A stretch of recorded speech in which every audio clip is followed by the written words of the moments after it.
எல்லாருக்கும் வணக்கம். அன்பர்கள் அனைவருக்கும் வணக்கம், நன்றி. நான் தான் தங்கராஜ். இது இப்போ நீங்கள் பார்த்துக்கிட்டு இருக்கிற மொட்டு மருதாணி மொட்டு. இந்த மருதாணி மொட்டு பூத்துதுன்னா பக்கத்தில் பாருங்கள், பூத்துருக்கு பாருங்கள். இந்த மாதிரி அந்த மருதாணி பூ வரும். இந்த மருதாணி பூ வந்து முடித்து இதுவும் நீர் சத்து தான், பால் சத்து அல்ல, நீர் சத்து தான்.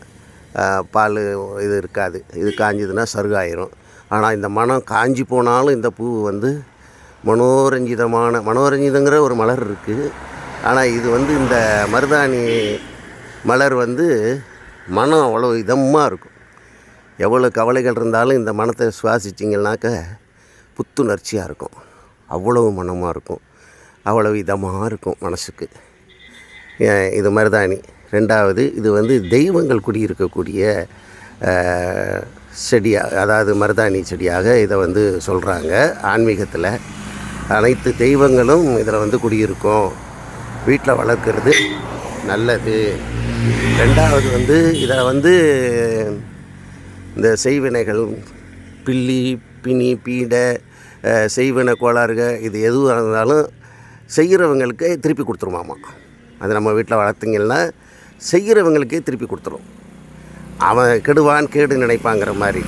அதனால் இதை நீங்கள் எல்லாருமே வளர்க்கலாம். மனசுக்கு நைட்டு நேரத்தில் ரம்மியமான மனத்தை கொடுக்கும். அது அப்படியே நல்லாயிருக்கும். வீட்டு முன்னாடி உட்காந்துருந்தீங்கன்னா இதமான அந்த ஸ்மெல் விட்டு வரும், நல்லா இருக்கும். இது மொட்டு இதாகிடுச்சு, அது மொட்டு பூவு காஞ்சதுன்னா பாருங்கள் எப்படி இருக்குன்னு. இது காயாகி இந்த மாதிரியே வந்துடும். இதுதான் அப்புறம் விதையாகி முளைக்கிறது. இது பார்த்திங்கன்னா தெரியும் உங்களுக்கு. மருதாணி, இது பேர் மருதாணி இலை. இந்த இலையை பார்த்திங்கன்னா இதை கையில் வச்சா நல்லா சிவக்கும். இது கையில் வைக்கும்போது 2 விதமான இதுகளை உணரலாம் நீங்கள்.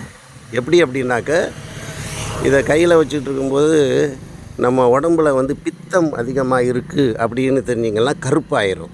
மருதாணி நம்ம விரலில் வைக்கிறீங்கன்னா சில பேர்த்துக்கு பார்த்திங்கன்னா கருப்பாக இருக்கும். அது நல்லா சிவந்துருச்சுன்னு சொல்லுவோம். அப்படி இல்லை. அது என்ன காரணம் அப்படின்னாக்க, உடம்புல பித்தம் சூடு ஜாஸ்தியாக இருந்ததுன்னா பித்தம் அதிகமாகும். பித்தம் அதிகம்னா அவங்களுக்கு காலையில் எழுந்திரிச்சோடனே லைட்டாக மயக்கம் வரும். இந்த மாதிரியான ஒரு அறிகுறியெல்லாம் தோணும். அதுக்கு மருதாணி வச்சு பார்த்துட்டிங்கன்னா உங்கள் உடம்புல இருக்கக்கூடிய பித்தம் இருக்கா இல்லையாங்கிறது தெரியும். நல்லா சவப்பாக இருந்ததுன்னா உங்களுக்கு அது உடம்புல எந்த விதமான நோயும் இல்லை, பித்தம் கிடையாதுன்னு அர்த்தம். அதே இதுக்கு விரல்லாம் கருப்பாயிருச்சுனாக்க பித்தம் இருக்குதுன்னு அர்த்தம். அதை தெரிஞ்சுக்கிட்டு அதுக்கு தகுந்த மாதிரி நீங்கள் சாப்பாட்டு முறைகளை மாற்றிக்கோங்க, பார்த்துக்கோங்க. இதுதான் இது மலர். பக்கத்தில் மொட்டு, இது மொட்டாய். இது மொட்டாயி பூத்து மொட்டாய் இதுவாகி கருவாகி அந்த மாதிரி வந்துடும். அதை பார்த்திங்கன்னா தெரியும்.